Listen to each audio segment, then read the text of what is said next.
welcome back to the World Cyber Arena North American Pro Qualifier. For Hearthstone, of course, my name is TJ Asmo Cutie Sanders, and I'm joined with Kevin Monk Dong. That was a doozy of a first matchup between Dog and Amaz. What were your thoughts on that game? I thought that Amaz overall, he prepared really well against Dog. Dog probably, he went into this tournament thinking it was just an overall tournament where he had to win against a host of players, whereas Amaz really targeted Dog. And I feel like even though Amaz won the first match against Dog, it might be a weakness for him going to future lineups where Tides of Time and SilentStorm, they're not as guaranteed to run Freeze Mage as some of the other players.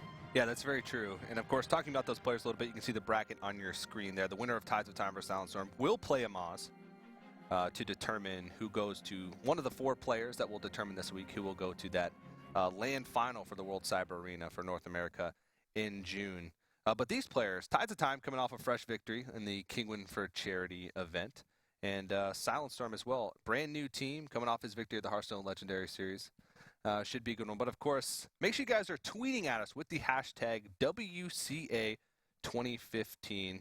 And make sure you go ahead and follow WCA_America. You won't only get news about Hearthstone. We also have a lot of news to share with you about the other events that will be happening at World Cyber Arena. That is going to be Dota 2, Heroes of the Storm, as well as Crossfire. So there's plenty of gaming action. If you guys like those games, you get news from the Twitter as well. We'll be checking some of those tweets throughout the day, and hopefully you guys are enjoying all the stuff that World Cyber Arena will bring you. $3.8 million prize pool for all those events combined. That's a lot of money. Yeah, a lot of money for just people at home, like on their iPads, just playing a lot of games. Playing Hearthstone on their iPads. Or, you know what, not even their iPads, on their phones now, because Hearthstone is out for both iPhone and Android, so make sure you check that out. Get your free pack. Yeah, get your free packs. How many packs could $3.8 million buy? So each pack is like $2, right? I haven't bought a pack in a while. Yeah, I haven't bought a pack with money in a while. Yeah, so I'm usually just giving packs. So you could buy like 1.9. With $3.8 million, you could almost have a full collection of Hearthstone cards. We'll just put it that way. You could almost make Control Warrior. You could almost make a full Control Warrior deck. Of course, I think the only a fraction of that is to Hearthstone, but it's still going to be a large sum of money, and it should be good for these players. But we have plenty of Hearthstone action left for the week. Next match, of course, SilentStorm versus Tides of Time. And SilentStorm, he's been a little quiet since his victory in the Hearthstone Legendary Series. Yeah, I feel like it's a lot because he's not really a big personality, and it's not only that he doesn't stream, but he's very quiet.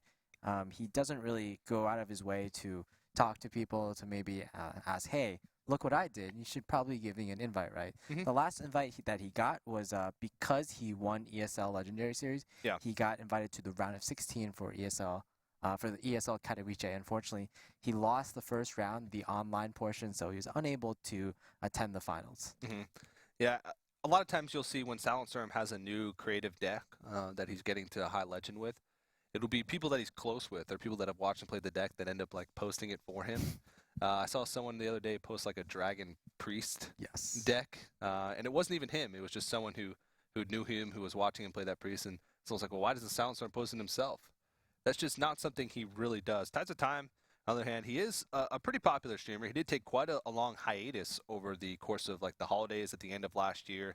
Admitted he was getting a little bit burnt out from Hearthstone and wanted to take a break to sort of reinvigorate his passion.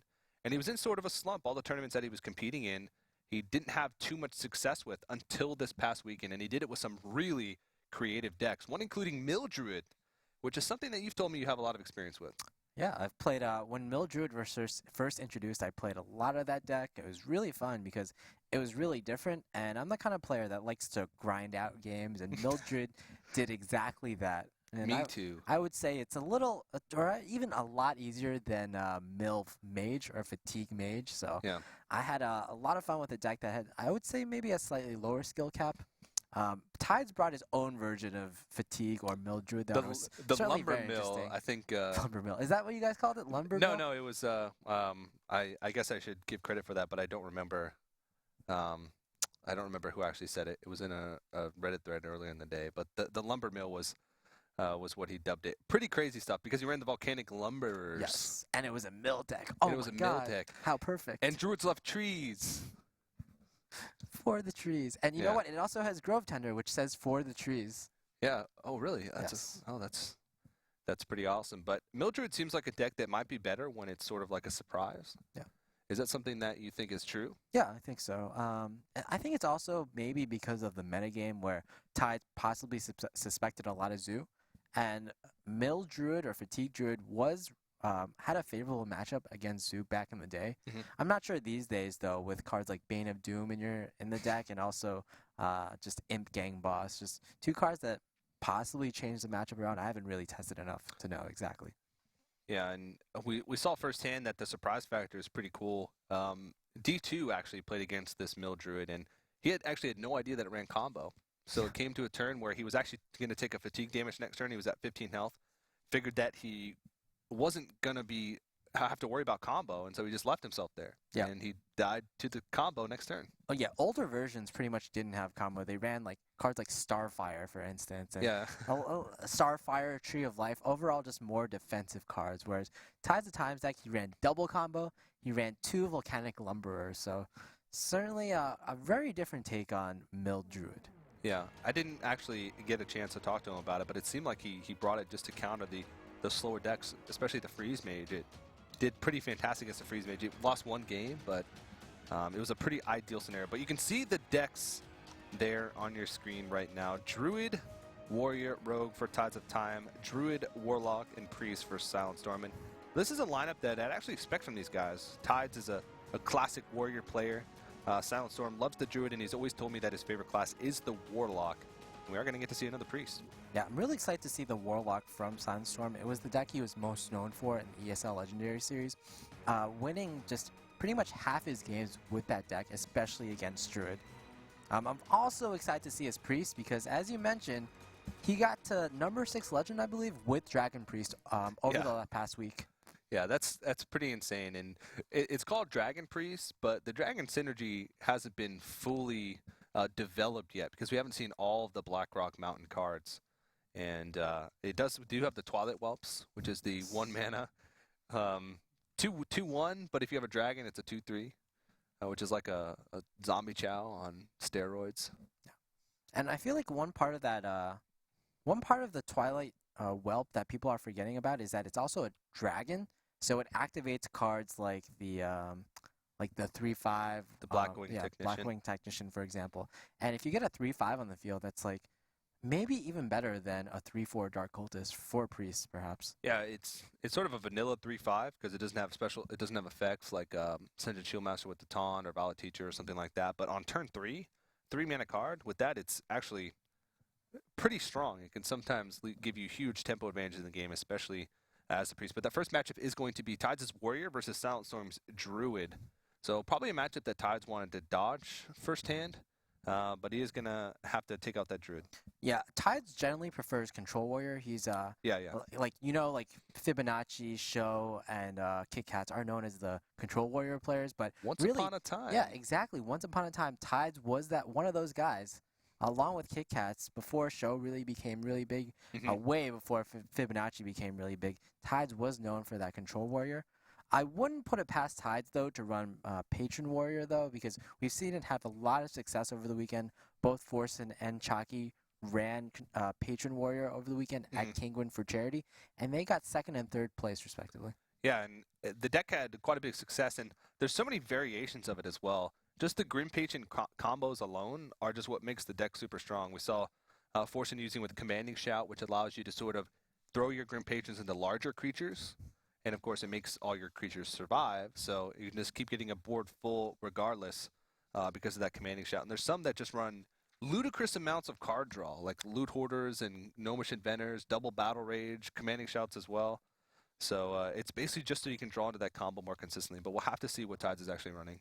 Yeah, both these players are very creative. I especially love Tides, especially in the past few weeks where every tournament he's bringing something different. Yeah.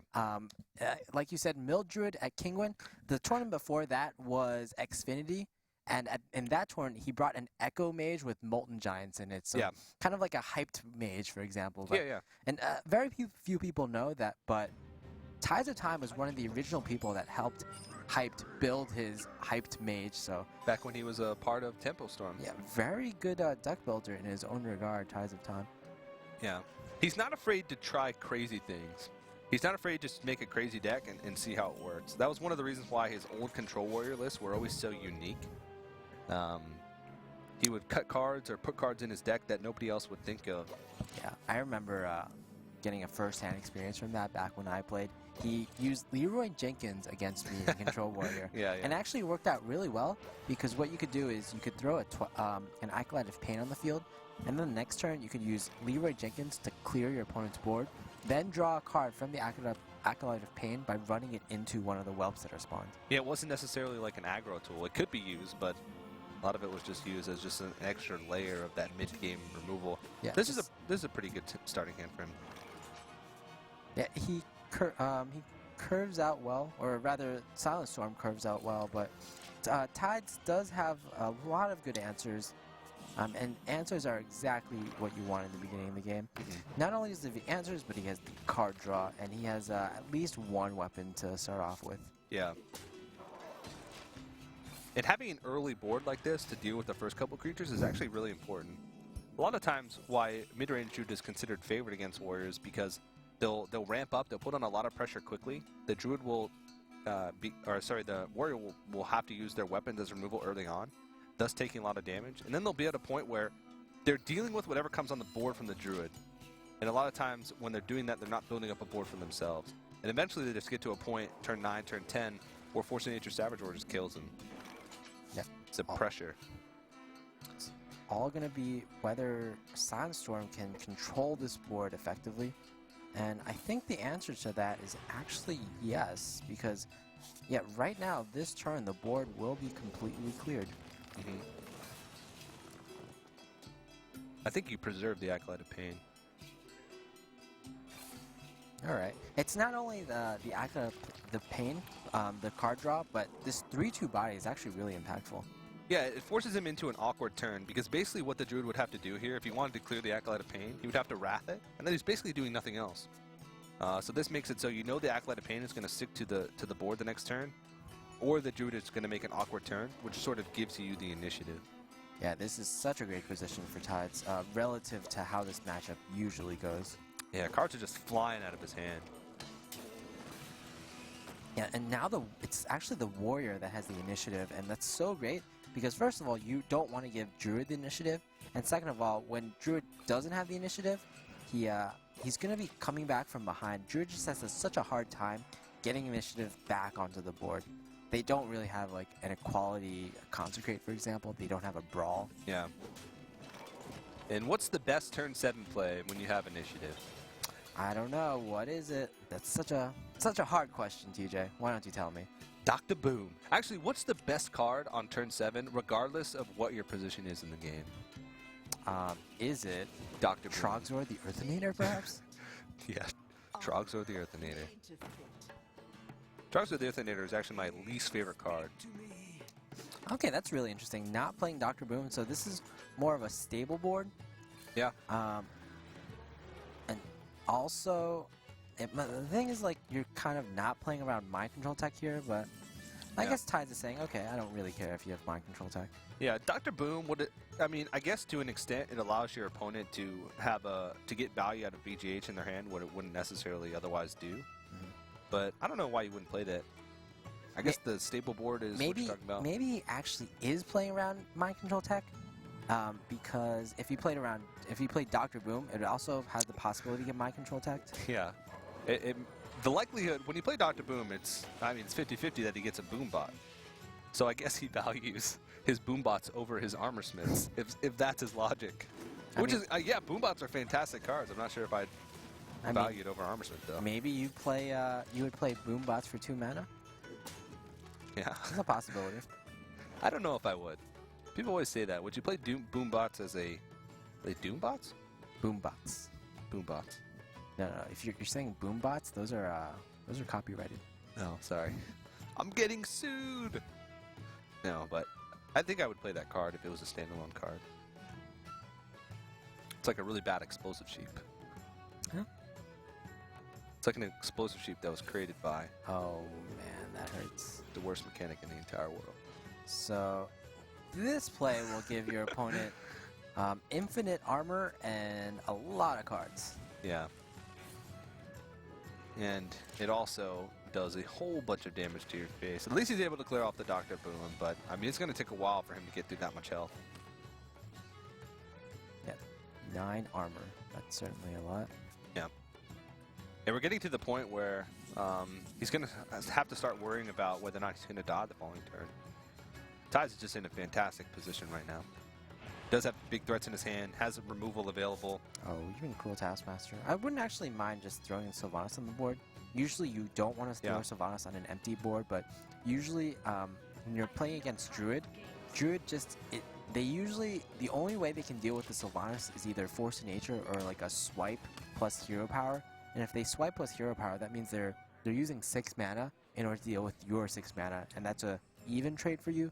And not only that, but you also have minions on the board like Acolyte of Pain and Armorsmith, which to gain you even more cards and even more armor. So just overall, no response that the Druid can do at this point will actually be beneficial against the Sylvanas play. And also, if they do that, it means usually they're not developing a board of their own as well. So it still keeps you the initiative. Because if they use Force of Nature, I mean, most likely, unless they have like a Paladin Shredder, they're not going to really be able to developing a board after they clear off that Sylvanas. Cenarius. Cenarius is a card that's actually getting cut out of a lot of Druid lists in favor of Ragnaros. It's kind of a preference choice, but I believe the Nylon boys are cutting Cenarius in favor of like Rag. Yeah. And like a lot of players are following suit. A large part because of how popular Freeze Mage has gotten lately, just actually in the last week or so. Yeah, it has gotten quite popular since Emperor Thorsan came out, basically. I feel like when Emperor came out, Freeze Mage, people didn't realize the value of Freeze Mage early enough, and it was actually probably like a week or so after Emperor came out that people began realizing, okay, Freeze Mage is pretty sick. Yeah. He had to decide which creature he actually wanted here, because he could have shield slammed his Sylvanas and stolen the Cenarius for a healthier target, but he values the death rattle of the Sylvanas just a little bit more. Sylvanas protects him, I guess, against Rag a little bit more. Yes. It's a liability to play Rag against a board with Sylvanas, just because if it hits the Sylvanas, you lose your Rag, and if it doesn't hit the Sylvanas, you lose your Rag. Yeah. That being said, this is slightly that play was slightly more vulnerable to Force of Nature, Savage, or defensively. But if that happens, you have a Rag in your hand, you have a Death Spite equipped, and we all know what is 8 plus 14? That's more than 10. Or 8 plus 4. 8 plus 4. Both are more than 10, but multiple ways to close out the game here. And the stylish way is, of course, with the Ragnaros. With a golden Ragnaros, in fact. A golden Ragnaros. And Tides of Time going to take game 1, and what a lot of players say is a little bit of a poor matchup. Yeah, a lot of players would say that, but I would have to say that Tides play that really well. You do really well, and when you the combination of playing well plus drawing well usually leads to a win. I would say so as well. So Tides of Time has the Druid left to find a victory, and he also has the Rogue left to find a victory with. And there's been quite a bit of debate over the past couple of days about how skillful is picking your decks in Conquest. That's true. Does it really matter which order you pick your decks in Conquest? I feel like one side of the argument is that you probably should just randomize it, roll a die. And I know on that side of the coin, it's players like Blackout, right, and Strifecrow. So players, Blackout is in very good company. Strifecrow, he's known for saying, whenever I pick my decks, I actually just roll a die, and I use that. I've also heard some arguments where you actually shouldn't pick your decks randomly, evenly. Like, for example, you should actually pick one of your decks 27% of the time, and the other one of your decks like 53% of the time. and your third deck the remainder of the time because of just like strategies like using Nash Equilibrium to solve for optimal strategies. Yeah, because over the course of however many games, if you're doing it completely random, it's going to be basically you're playing each of your decks 1/3 of the time. But at the end of the day, you're going to have to win with all 3 of your decks anyway. So sometimes there can be talk about like strategies of like sandbagging a game that you know you'll need a deck for later on. But at the end of the day, it feels like it doesn't matter. But the next match is going to be Rogue versus Druid. Haven't seen Tides of Time play Rogue much lately, but probably going to be standard Oil Rogue. There has been some playing around with Mill Rogue, but I don't think it's that competitively viable, at least not in Conquest, because sometimes you just never be able to find a win with that thing. I mean, if any player was to play Mill Rogue in this tournament, or at least in this group, I would have to call it for Tides. Tides, as I said, he always brings one interesting deck to every lineup, and I would have to say Rogue is probably the... Like, he's brought Mill Druid in the previous tournament, so I don't think he's going to bring Mill Druid again. So yeah, why not bring Mill Rogue? Not only will he have a good chance of winning this tournament, if he plays it well, like Tides always does, he's going to get a lot of fans. Yeah, so he's going to just go with the standard mid-range Druid and then just bring this crazy Mill Rogue in place of it. But we are jumping into mulligans, and right off the bat, I think it is just going to be standard Oil Rogue. And we've already seen this list from SilentStorm. Going to try and get a win with it again. Yeah. So Tides of Time, his first tournament win ever, I believe it was Deck Wars, and in Deck Wars Season 1. And in that tournament, he actually just swept the tournament with Miracle Rogue. Like, he didn't lose... Old school Miracle Rogue. Yes, he didn't lose... Actually, I have to brag that I was the only player to beat his Miracle Rogue.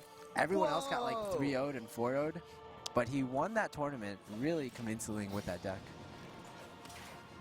Congratulations for winning that one game against this Miracle Rogue, but I'm very proud of that one game. Tech card, Kazan Mystic, Tides of Time has put in, so that's a pretty smart card right now. There's a lot of players running mages, Freeze Mage especially, a lot of players running Hunter as well, whether it be Face Hunter or the mid-range variation that we saw earlier from Amaz.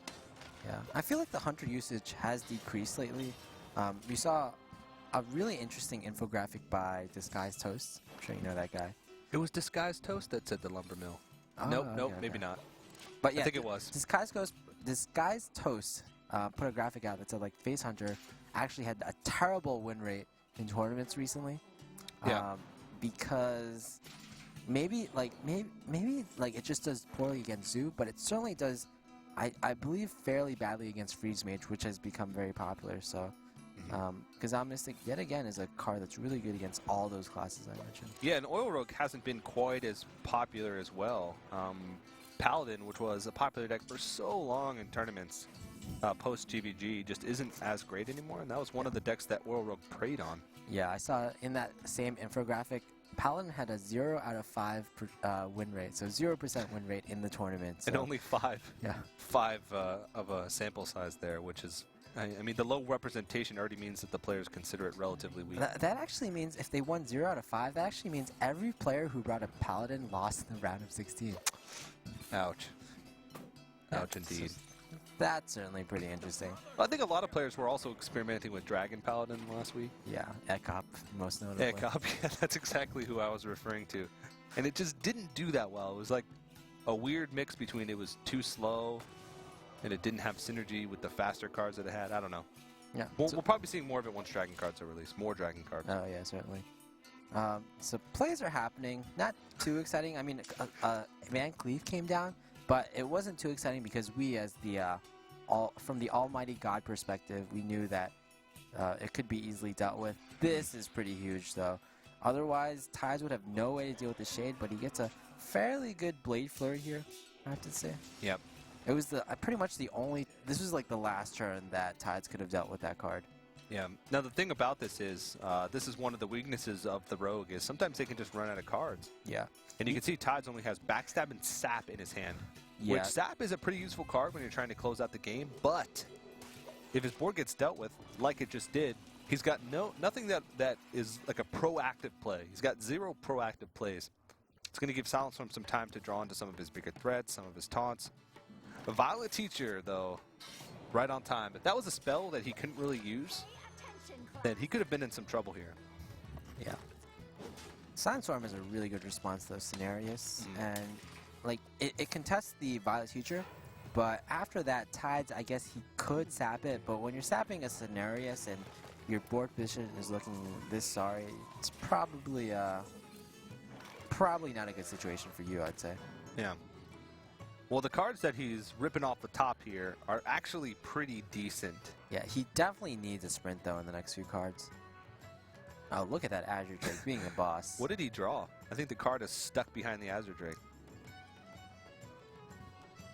You can't see it, but I'm trying to look under the Azure Drake. Mug just tried to look behind his monitor, to look behind the Azure Drake to see what it was, but maybe that'll get fixed, who knows. Who knows? Spectator delay, please. Help us out here. But yeah, the Azure Drake off the top, pretty good. Sprint would have been pretty good in that situation, but he's basically on a clock here. He's on a clock to whether or not he can draw into whatever the extra burn that he needs to finish this game, because he's going to be put on a clock as well. Oh, I guess things happened. Things happened, but we did not see those things. Oh, so he actually drew a Blade Flurry. Okay. That explains it. Yeah. So yeah, Swipe is going to be an excellent top deck, developing the board even further, and I believe the only card left is Sap? Yeah, he used Backstab the last turn in combination with his. Yeah. So we'll see what he got off the top here. It is a Lotheb, actually. So that's a body. That's actually pretty good. It's going to force him to deal with it with creatures, and he's actually sitting at 9 health. Oh, wow. I didn't even notice that. But yeah, just the repetitive damage kind of caught up to SilentStorm. Yeah. He fortunately does have a taunt, though. And he's going to be able to play the Big Game Hunter here. Rogue lists these days, they do run Dr. Boom. But Tides of Time doesn't strike me as the type of player to put Dr. Boom in his Rogue deck. He's kind of more like he's reminiscent of the Miracle Rogue days. Yeah, for sure. Whoa! Oh. So he's getting nearly exactly the cards that he needs right now. I mean, he's been through nearly half his deck so far, so seeing a sprint now, not the most unlikely of things. But he's still got to find a way through this damage. Oh, well. Yeah, that just happened. Exactly, though. So and that's just a graphical bug that Savage Roar actually only costs 3, and that is going to be exactly 20 damage. And great concede Tides mechanics by Tides, conceding before the animation. Look at that APM. Who says Hearthstone doesn't need mechanics? Yeah, Tides of Time, an ex-Dota player, so he's bringing over that reaction speed, those mechanics, over to Hearthstone. But that's going to tie it up now. SilentStorm finds one with the Druid, and even series once again. Yeah, now it's going to be, we're going to go into the interesting decks. SilentStorm no longer has to play Druid, so he'll either bring his Demon Warlock, I'm guessing, or his Dragon Priest, both of which are really interesting decks. Yeah. And we're making assumptions here that it is going to be the Dragon Priest and the Demon Warlock, but SilentStorm's not a player to sort of mix things up. When he likes a deck, he likes a deck. He'll bring it to just about anything. I talked to him a little about last week about like the new cards for Blackrock Mountain and what were his thoughts on it. He said he thinks Demon Lock is going to be even stronger. So yeah, of course. Not surprised about that. And then of course you talked about earlier making it to number 6 legend with a Dragon Priest of all things. So what are we going to see this time? He is going to choose the Warlock. Okay. I'm excited. You know, when I talked to Tiddler Celestial recently, and he told me the day before SilentStorm had to submit deck lists for the ESL Legendary Series, SilentStorm actually called Tiddler and asked him, "Hey Tiddler, what deck should I bring?" Tiddler's response was, "You should bring decks that are kind of stand you out from the group, kind of make you known. So even if you don't win, you'll be kind of known in the scene for someone who did bring interesting things." Fortunately for SilentStorm, he both brought an interesting deck and won the tournament. So the best of both worlds. Yeah, and the funny thing is he's actually playing Druid here, and the 2 decks in the tournament that he preyed on the most with his Demon Lock at the Hearthstone Legends Series were Druid and Hunter, which was kind of, if you looked at his win rate over those 2 decks with his Demon Lock, it was just absolutely absurd. And of course, the win rate is going to be skewed a little bit because he was the winner of a tournament. So, I mean, of course, all of his win rates are going to be pretty good, but Druid was one of the decks that he did really well against. Yeah, also, it's skewed because it was kind of a new deck. So, for example, we saw Savitz play a big game Hunter on the board when he didn't know Mulliganus was in the deck. Yeah, exactly, yeah. All right. This is awesome. Mill a Druid. Mill Druid versus some kind of Handlock, I'd say, from SilentStorm. This looks like traditional Handlock, because traditional Handlock is one of the only decks that runs Mountain Giant, but it could be a Demon Lock hybrid. Yeah, we've seen the Nillium boys these days. They've been putting in demon cards into their handlocks. Like, they run both Mountain Giant and Void Caller in their decks. So it's like, what are they cutting to put all these cards in these decks? So they have like basically 6 quote-unquote 4-drops with Twilight Drake, Void Caller, and Mountain Giant. And they're cutting cards like 1 Sludge Belcher and just trimming stuff like 1 Dark Bomb, 1 Mortal Coil, stuff like that, basically. 1 Iron Beak Owl is a possibility as well. But yeah, this is actually going to be really good. I believe this Death Lord, I think it was in his original list. I'm not completely sure. I actually don't think so. It wasn't? Okay. If I remember correctly, I mean, I have seen probably more than 50 matches of competitive Hearthstone over the past couple days, but I don't remember Deathlord being in it. And so once we get to the whole deck, I'll probably remember correctly, but SilentStorm probably knows exactly what this is. I'm sure he's kept up with it. I'm sure he saw all the hype.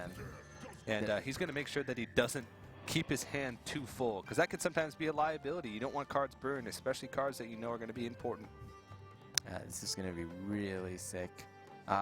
When I played Fatigue Druid, it was actually generally a really good matchup for the Fatigue Druid against Handlock, because there's a huge possibility of milling, first of all, and second of all, you have really good threats to you have really good answers to your opponent's threats. You have 2 Naturalizes, which are really good against Handlock. You usually have at least one BGH, and you have the Poison Seeds Starfall combo. He actually runs 2 of them as well. Yeah, which is like a 9-mana Quality Consecrate. Yeah, and the thing about this deck, and one of the reasons why a lot of people will say that Druid is pretty decent against Handlock, is that they're always threatening combo. I mean, you're basically getting yourself in range of combo. Yeah, I even forgot you have combo. Wow, what a good top deck. Wow, that's incredible. I mean, in a way, you have to think about it for a second. Well, if I use this, I'm not milling him, and I'm getting him closer to being able to use other Mountain Giants or having bigger Twilight Drakes, but he knows that he's going to be okay if either of those come out, because he has Keeper of the Grove for Twilight Drake, and he doesn't really have any other way to deal with it, so might as well just naturalize it now. Now, what I will say is that against a lot of mill decks, the best thing you can do is get a turn 9, or in this case, turn 8 Jiraxis. The problem is Tides does run combo, so even an early Jiraxis could be fairly detrimental to SilentStorm. Yeah. I think he might have to force a nature here to clear off this Emperor Thorstein. Doesn't want to leave this up for any more than 1 turn. And having a turn 7 Jiraxis that can come out is actually pretty dangerous. Especially since you said that's one of the keys to winning against these Fatigue Druids, these Mill Druids, getting early Jiraxis. But turn 7 is early enough to where you're playing around combo as well. Tides, I saw he was kind of mousing over the Keep the Grove, but wow, this is... I did not really expect this play.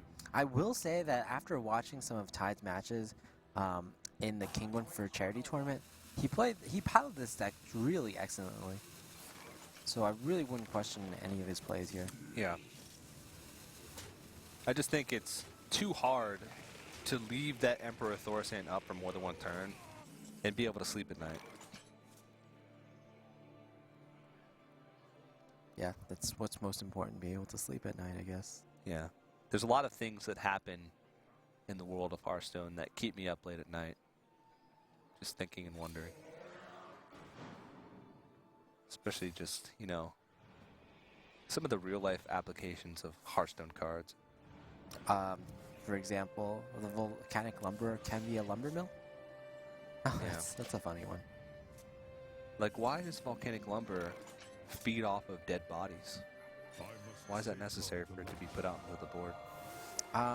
I guess, like, it's on fire, right? So it needs bodies for the fuel to fuel its fire. Okay.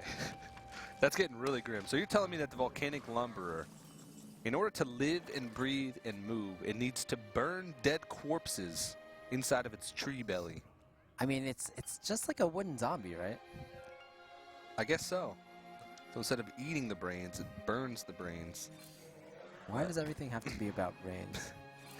Volcanic Lumber, though, is a pretty fantastic card in this matchup. One of the reasons why is because Poison Seed Starfall, not only does it kill the first iteration of the creature, it also ends up killing the treants as well.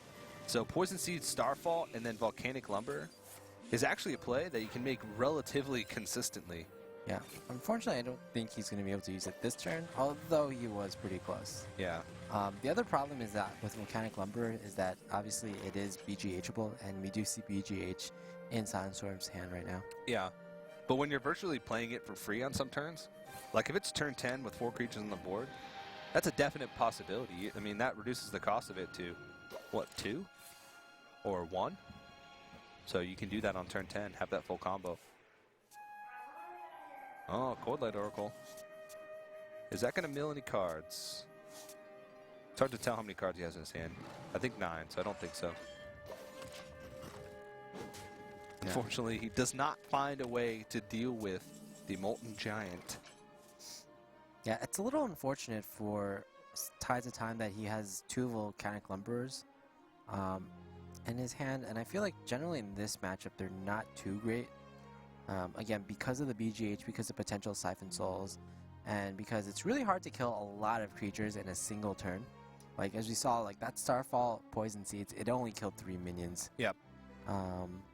And Tides of Time, in order to fit all these, like, in order to fit double combo, in order to fit 2 trees in, he cut a lot of cards that you normally wouldn't see being cut. Like, I believe in this original list, he only actually plays 1 Keeper of the Grove, so certainly a detriment in this matchup where Twilight Drakes are such a threat. Yeah, definitely. And a lot of times you don't see that as many creatures on the board with decks like Handlock, especially earlier on.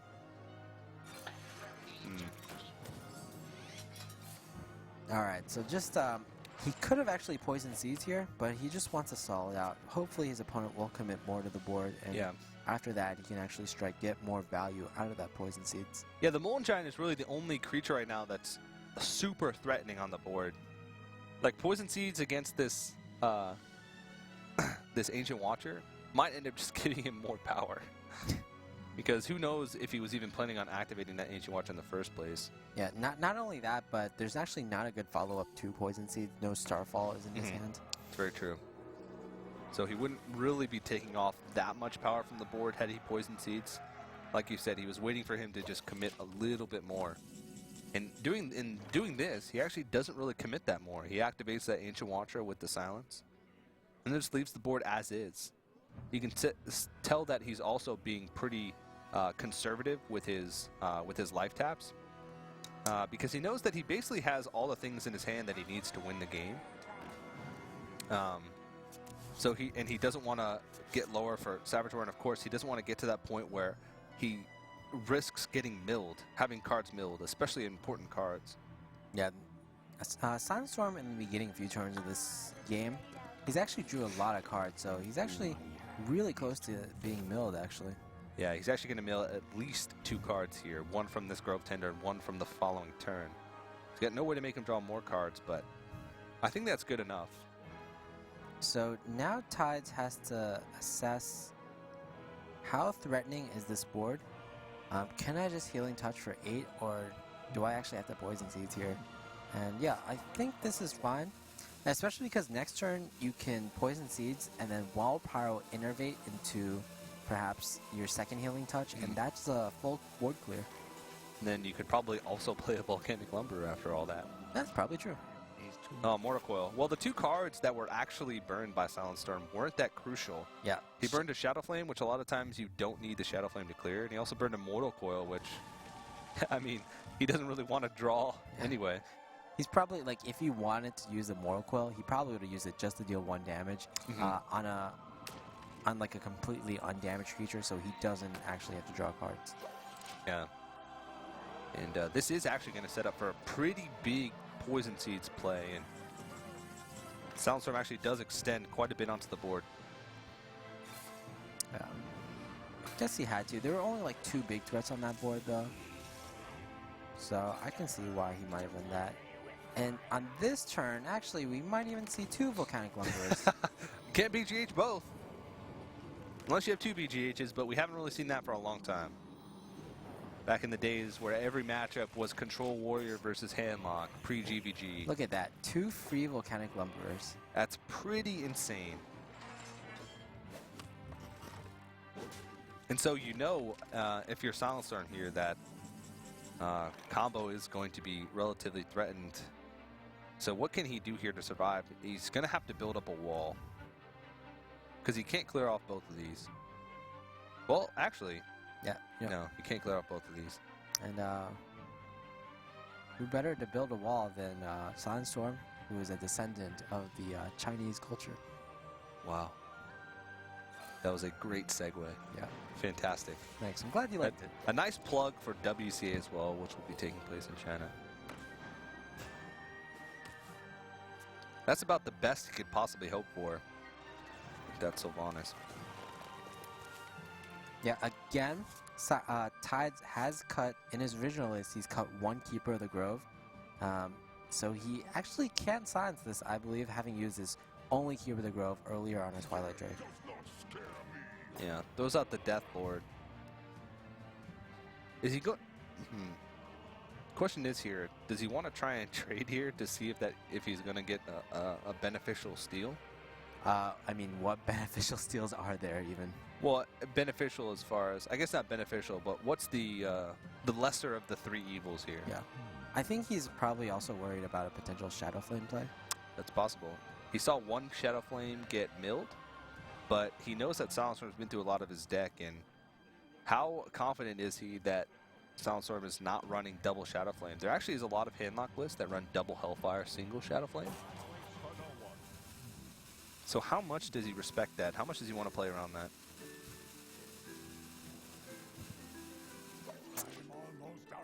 And wow, look at that. 1 card left in SilentStorm's library. So That's he'll crazy. have to win here. In his library, wow. I've actually never heard that before. That's unique. Be very unique. I'm a one-of-a-kind monk. Oh, well now he's out of cards. But he does have a huge board. He knows that both Poison Seeds are gone. Can Tides get through this? Grove Tender could help, I guess. I don't know. He's drawn to his next Naturalize, perhaps? Perhaps another a BGH even? There's actually 24 damage staring at him on the board. So he's going to have to swipe this off. He needs to be able to get through these taunts as well. Fatigue is going to start ticking in. He needs to try and set up a play where he can combo him out, because at this point it looks like it's not very likely that he's going to survive long enough for Fatigue to be an accurate win condition. He's been through both healing touches. He's been through 1 antique heal bot. We saw earlier this weekend that Tides actually does not run Tree of Life, which seems to be as standard goes for Mill Druids. Ooh, so a little unfortunate here that Starfall is drawn after both Poison Seeds have been used. The value of this card is just decreased by a lot after this happens. Let's see how much damage these Boombots do. And it's too much. Yeah, that's going to be game. He needed those Boombots to hit for very, very little. That was the only way he was ever going to be able to win. Yeah, and even then, SilentStorm had 5 damage for his hand, so it's a little unfortunate. Tides is going to lose his first game with the Mill Druid, but as we saw from over the weekend with Kingdom for Charity, it's a very powerful deck. I don't doubt that it can at least win 1 game in the remainder of the series. Yeah, for sure. And one of the crucial parts is of the Mill Druid is actually being able to mill early on, especially against Handlock. Handlock, of course, usually has a lot of cards in their hands, of course, because of the namesake.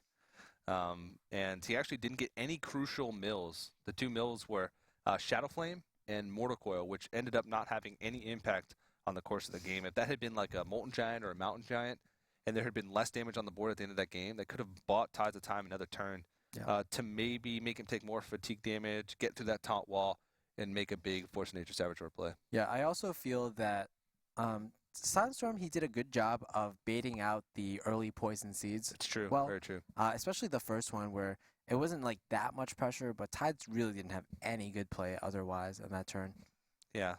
He didn't overextend too much on the board at any given time, but SilentStorm does still have the Priest left to win, and we went ahead and guessed that it is going to be Dragon Priest. We'll see if we're correct. We guessed incorrectly for the Demon Lock, but I guess that's one of the things when your opponent expects you to bring a Demon Lock, that's probably the best time for you to bring something different like traditional Handlock, as we saw. But the thing is, with SilentStorm, everyone's going to expect him to bring Demon Lock to every single tournament. So is he ever going to actually play Demon Lock in a tournament? Nope, not anymore. Never again will he play Demon Lock. He's shelved it. Every time he plays Warlock now, he'll have to bring something different. We were talking earlier, and you said that you think that Zoo is the strongest deck right now. Yeah, it certainly seems like it. In the Penguin tournament, for example, it was statistically the strongest deck, having something like over a 70% win rate. Mm-hmm. And I think it's actually like the biggest reason that Druids are actually becoming less popular these days. In the Xfinity tournament 2 weeks ago, 14 out of 15 players brought Druid, whereas right now Druids are okay. So there's 2 Druids in this series, but like And there was 1 Druid in the last series, or was there 2 Druids in the last series? No, there was 1 Druid in the last series. So 3 out of 4 players in this side of the bracket bring Druid. yeah, and actually not that many Zoos. So actually kind of a departure from what we saw in Kingwin and what we saw at the Gfinity tournament, where Firebat won with the Zoo. Very true. And Tides is going to opt to go with the Rogue to face off against this Priest. Oil Rogue in general has a pretty good matchup against Priest. It buys them a lot of time to set up a big board early on. And since Priest is so reactive, a lot of times if the Rogue makes so many proactive plays early on in the game, they just can't really catch up. Yeah, I also feel like you want Rogue to go up because Rogue is generally the better matchup against Priest, so you don't need as much scouting with the Rogue, whereas with the Mill Druid, I think Mill Druid is really dependent on knowing what's in your opponent's deck and matching up all the answers to your opponent's threats very effectively. Yeah, that's a very good point. He's going to have to win with both anyway, but this is going to put him in the best position to win the whole series. Really disappointed here from SilentStorm. No dragon cards at all. Oh no. Well, he might have just not drawn into them. It's a possibility. Pretty unlikely to not see any in mulligans and in the opening hand. But this seems like a very standard Priest list. It's not the Chinese Priest, the Deathlord Velen's Chosen Priest, because that Priest usually does not run the Akanai Soul Priest. Yeah, just really vanilla right now. You have the standard combos, and you actually have like every single combo in your deck right now. You even had the Wild Pyromancer early on, so essentially like exactly every single combo card. Yeah, he has so many options here. Yeah, the Light of the Nario either being used with the Akanai Soul Priest or the Injured Blade Master. He can even could have Injured Blade Master circled, but that play is a little bit more vulnerable to swipe. So either way, you're using 2 cards. But he's finding clean ways to deal with this board. And the way you win as a Priest in this matchup is to just sort of match the board early on. You need to be proactive.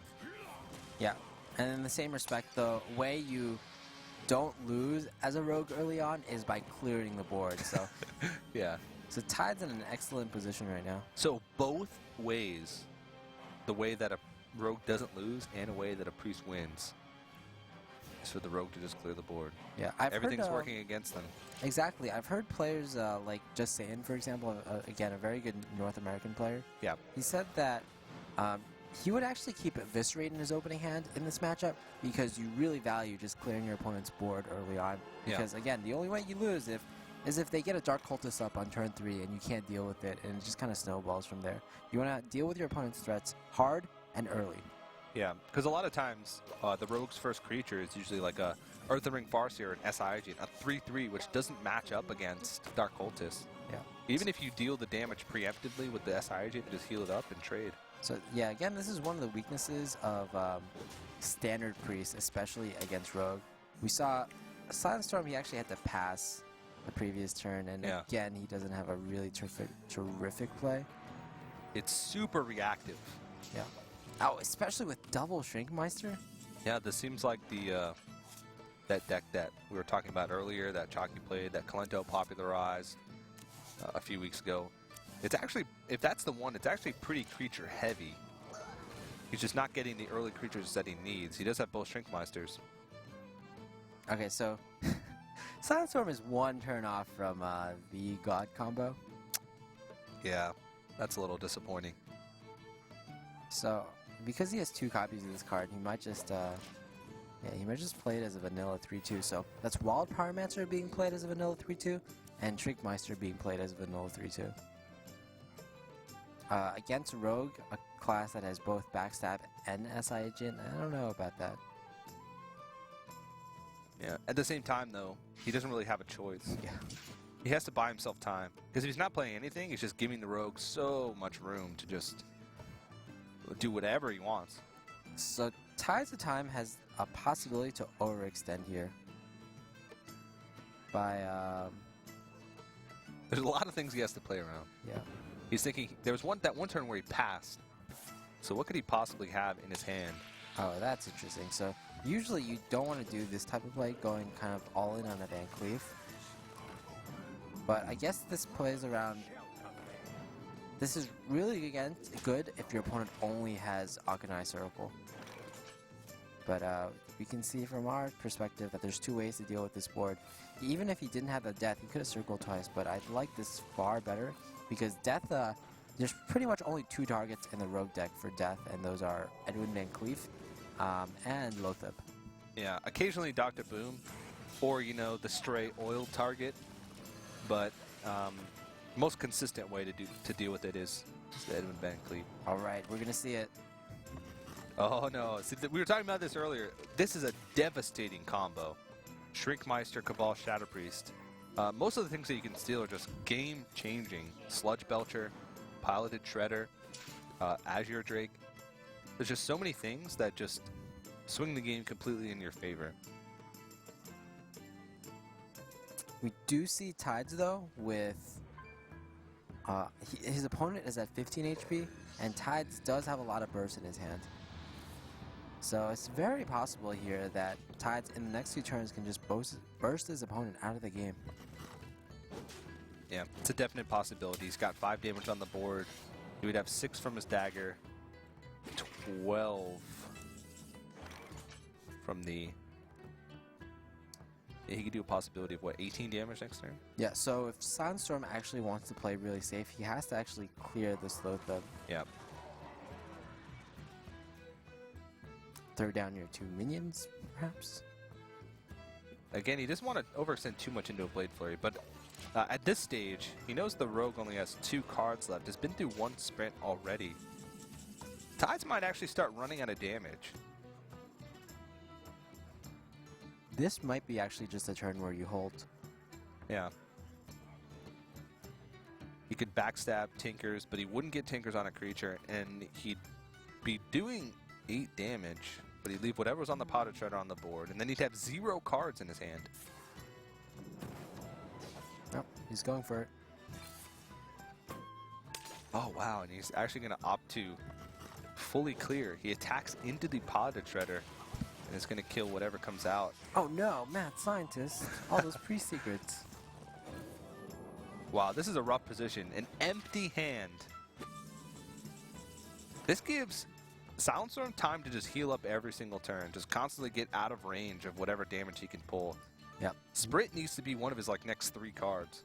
Yeah, not only that, but because Cabal Shadow Priest is drawn, it actually takes away one of Tides' possible cards to draw. Like if you drew Blood Mage Shadows, that would be just not only completely dead, but actually help his opponent. Yeah, very true. Very true. Thought Steal. He can get a glimpse of what actually is left in the deck. I mean, most Oil Rogue decks are very, very similar.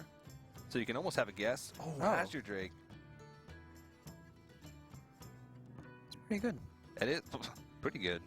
Kind of an understatement there. I wouldn't actually just mind Azure Drake simply because it's the most mana efficient way. It also gives you a chance to heal up. Exactly. But in this situation, he's putting the Rogue on a clock. He's putting more Oh, pressure wow. on the board. Yeah, yet another tech card. Tides, back when he was really active, he was really known for putting tech cards in his decks, but unfortunately sometimes they just don't pan out like we see in this game. Playing against Priest when when you have a Kazan Mystic and a BGH in your deck, like I'm not even sure if like Priest is unfavored at this point. Yeah. Azure Drake, okay, that's a good one. He plays the Azure Drake so quickly that they don't even have time to reach the board. And when he does this, it always bugs out. Wow, Tides, you have to think of the spectators. Come on. What did he draw? We'll never know. If he didn't draw anything of consequence here, then most likely we'll probably just see a concede. But we actually see the animations happening. Something interesting happened. So what could he actually draw to SI all that? agent. Okay. Okay, SI agent. Those okay. were the 2 Thought Stolen cards. He's actually getting pretty thin in his deck.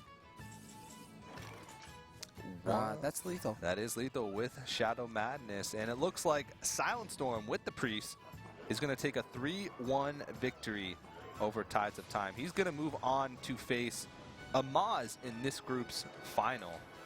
And of course, SilentStorm is going to be 1 game away from being invited and flown out to that $12,000 prize pool qualifier final, the North American Pro Qualifier final that's going to happen in June. Yeah, kind of ironic that SilentStorm, he'll be in the finals of this group with his Priest deck against Amaz, who is not bringing a Priest deck. Interesting. Yeah. In fact, Amaz, ever since the first Gfinity tournament where he just lost horribly with Priest, he's kind of been scared to bring that deck to tournaments out of fear that something like getting 0-3'd again twice in a row in the same group will happen yet again. Yeah, it's going to be an interesting matchup. Amaz's lineup had it struggled a little bit more against Dog than SilentStorm did against Tides of Time. It's going to be a tough one to call, but of course we do have that best of 5 remaining. It will be the last match of the day. The final game of this group between Amaz and SilentStorm will happen right after this break.